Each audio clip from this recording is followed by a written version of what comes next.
And I only mention this so that it's known, so that it's conscious, so that if the mind does what minds tend to do, you're not tricked by it.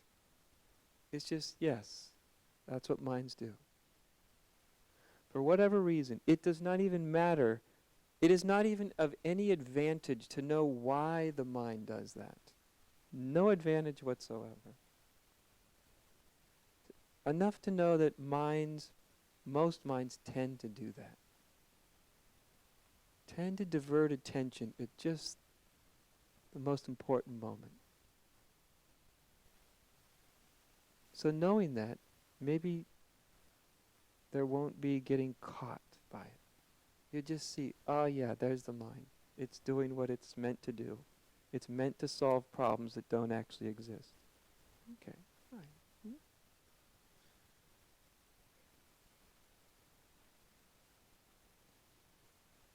And then that availability, that sensitiveness remains, you see? Because that's the most important element, to remain in that state of receptivity. If one is not in a state of receptivity, there's nothing anybody can do. Teachings are of no use if you're not in a state of receptivity. So the receptivity is very, very, very important. It's essential.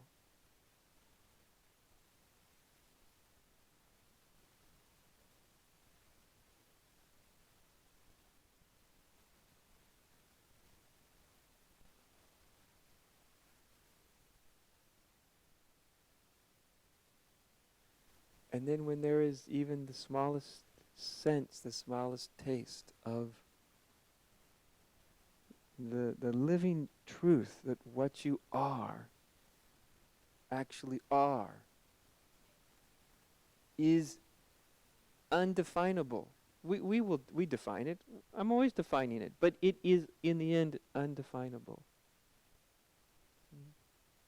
So we call it spirit or consciousness, because these are words for something that has no shape and no form and no color and no content and nothing to grasp on.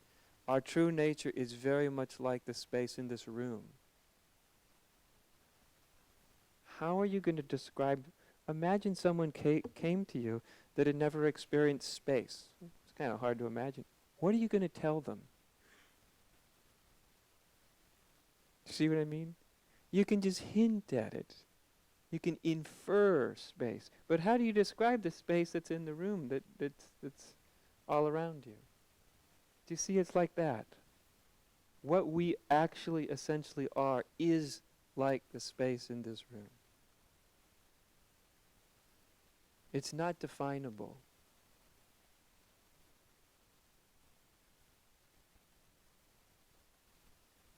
And yet when there's a state, then when there is that state of the deepest and most simple listening,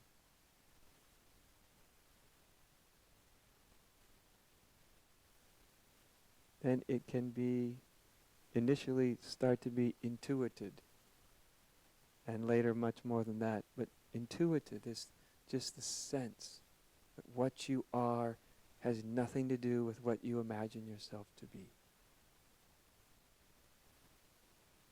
What you are is not defined by the form and the shape you took at birth. Although the form and shape you took at birth is an absolute gift. In fact, it's funny that we only realize what an extraordinary gift it is when we no longer have our identity all messed up in it.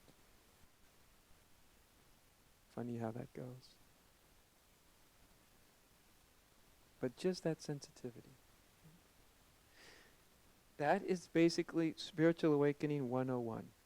Totally uncomplicated, lacking in theory, lacking in any complicated theology. It's just an invitation. Just to be still and know.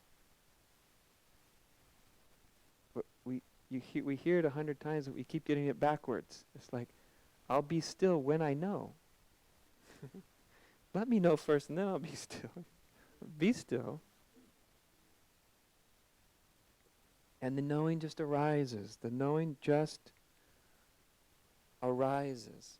Literally, it just arises. The knowing, that knowledge, that sense. Oh, of course. That one has always known that you're not the who you pretend to be, who you appear to be. It's the same here too. I sit up and I'm talking in front of you through a body and a mind and a voice. And it's very clear that although this is the appearance, that the appearance, although a wonderful manifestation of that which cannot be seen, the appearance does not define what I am any more than it defines what you are.